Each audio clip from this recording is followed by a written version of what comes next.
I'm Amanda, and this is The Middle of It, a podcast about the messy, beautiful, in between parts of life. If you've ever thought, okay, I've made the change, but now what? This episode is for you. I thought once I stopped drinking, I'd feel better. I didn't. I just felt everything. No one tells you that quitting is just the beginning. The part where you're sitting in the quiet, staring at your own thoughts, feeling every single thing you've been numbing for years. You don't have to be sober to relate to this. We've all been in that uncomfortable in between, that I want to escape this feeling moment. Maybe it's after a breakup, a job loss, a move, or even just a season of change you didn't ask for. The space between letting go of the old and finding the new, it's the same for all of us. Last time in episode 2, we talked about the things we do in secret, the behaviors we hide because of shame or pain. But what happens when you finally stop? When you put it down, come clean, and start to feel again? So now you're not hiding anymore, but you're also not healed. You're just you. Unnumbed, uncomfortable, and very, very unsure. That's what we're talking about today, the middle. The messy, uncertain space where you've started to let go of the old, but you haven't built the new yet. This is the space where you need the most tools. And I'm going to share the ones that got me through it and that I still use almost 5 years later. Here's what I mean by the void. The behavior, whether it's drinking, eating, shopping, controlling, it's gone. You've cleared the space, but there's nothing new in its place yet. You haven't found that good yet. It's just you and your feelings. This is where it's so tempting to relapse, backslide, or replace the behavior with something else destructive. Anything that makes the discomfort go away. I remember thinking, I gave this up for what exactly? I had this picture in my head of how much better life would feel once I stopped. And instead, all I got was grief, confusion, and a total loss of identity. These thoughts came from impatience and frustration, not from the actual changes. And that's kind of the myth right there. We think stopping means instant peace. But what actually comes first is this giant empty space that feels like it might swallow you whole. This stage comes with a whole mix of emotions: boredom, loneliness, anxiety, anger, regret. I remember feeling like I was ready to snap at any moment. I wanted to control the people around me, control situations. I had to fill every second because stillness meant I'd have to feel. I'd catch myself thinking, what am I going to do now? That's what growth feels like. But no one glamorizes this part because it's not really that glamorous. No one's posting Instagram reels about pacing in your kitchen because the silence feels so loud. That's the reality. I remember one time I was at about 9 months sober and I had gotten into this terrible argument with my ex. And at that point, I had been struggling thinking about potentially going back out and drinking again because I felt, hey, I've gotten it to 9 months. I can certainly have just one. But after that argument, I knew I wanted to go to the liquor store. And that's when it occurred to me that that's the moment. Had I gone out and actually successfully just had one, that would be the moment that I threw it all away and said, screw it. I'm not sober anymore. It doesn't matter. And shit would have just hit the fan. I needed something more than just the decision to change. I needed a set of tools I could actually reach for when the hard moments hit.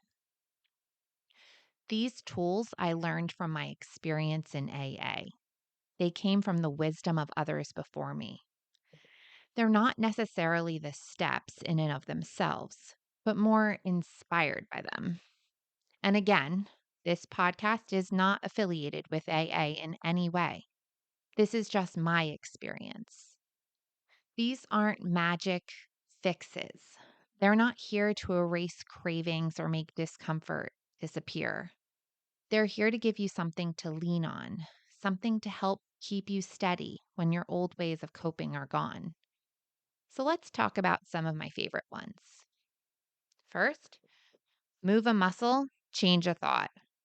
When the thoughts start coming into your head, no one knows I'm sober but me. I could go to the liquor store and no one would know. Or, no one's home. I can eat the whole carton of ice cream. That's your moment to get moving. Go to a supportive friend's house. Go to the gym. Take a walk and listen to something that makes you feel strong. Moving your body through grief, through discomfort, whether it's walking, dancing, lifting weights, changes your headspace. I literally will sometimes go to the gym to this day and think about the things that I want to change as I increase the weight. I can't control those things out in the world. That's just not possible.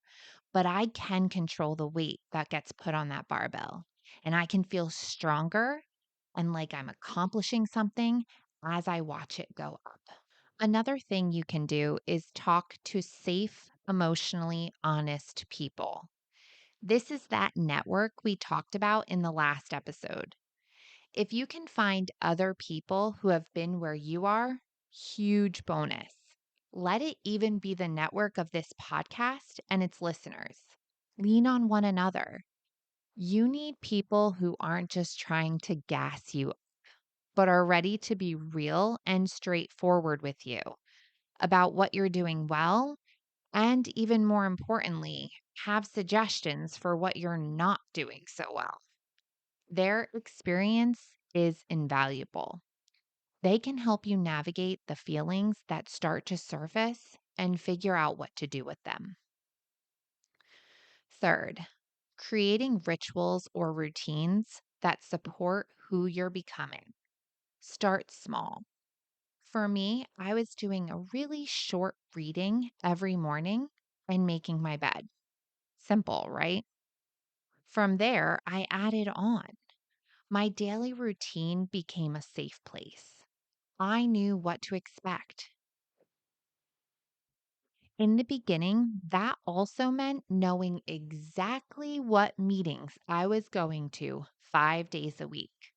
That was my medicine. It reset me every single time I walked into a meeting. And if meetings aren't your thing, that's fine. It could be church, yoga, new moon rituals. It really doesn't matter. It could be a combination of all of the above. Whatever you do to center yourself and feel like there's something bigger at work in your life, lean into it. You can also journal. Putting pen to paper always helps. Gratitudes were huge for me and still are. Every day I wrote 3 things I was grateful for, and they had to be new. My sponsor didn't want me writing about my kids, my job, my house. Of course, I was grateful for those things. I had to write things that were happening on a day to day basis. I remember one time where I had my arms completely full of stuff at the grocery store, and I felt like I was going to drop everything. The guy who was in front of me had just a couple things too, but he let me go first so I could put my stuff down on the conveyor belt. And that was something I was really grateful for. Another thing was that my hot water heater was always on the fritz and it would stop working for like days. And it was a constant battle between me and this hot water heater of trying to hit the ignite switch and it sometimes igniting and sometimes not. I would sit there and press on the button, ignite, ignite, ignite. And I remember one day the sound of that whoosh and just being so grateful that we were going to have hot water that day. Those are the types of gratitudes I'm talking about because then you start to look for those moments. You start noticing them throughout your day and you begin to see just how beautiful your life is, even when the hard stuff happens. One of the tools I don't think gets talked about enough is what I call my exit plan. Here's the deal. Before I go anywhere that could be a trigger, especially places with alcohol, I make a plan for how I'm going to leave if things start to feel off. I even have what I call my gremlin hour. And that's the point in the night when the atmosphere shifts and people start acting a little off. That's my signal to go, to leave. Gremlin Hour actually came from a podcast I used to listen to called Seltzer Squad. And the ladies on there called it Gremlin Hour. And it's stuck with me ever since. If I'm driving to a location at night where I have an exit plan set up, I tell whoever I'm with ahead of time that I might leave early. If they came with me, they can either arrange alternative transportation or know that we might have to head out and they might have to come along. If someone else drives, I tell them ahead of time too. And I'm okay with leaving by Uber if I need to. I also tell whoever's hosting the event, hey, just a heads up, I might have to dip out at some point. So if I do and I can't find you, just know I love you and thank you for having me.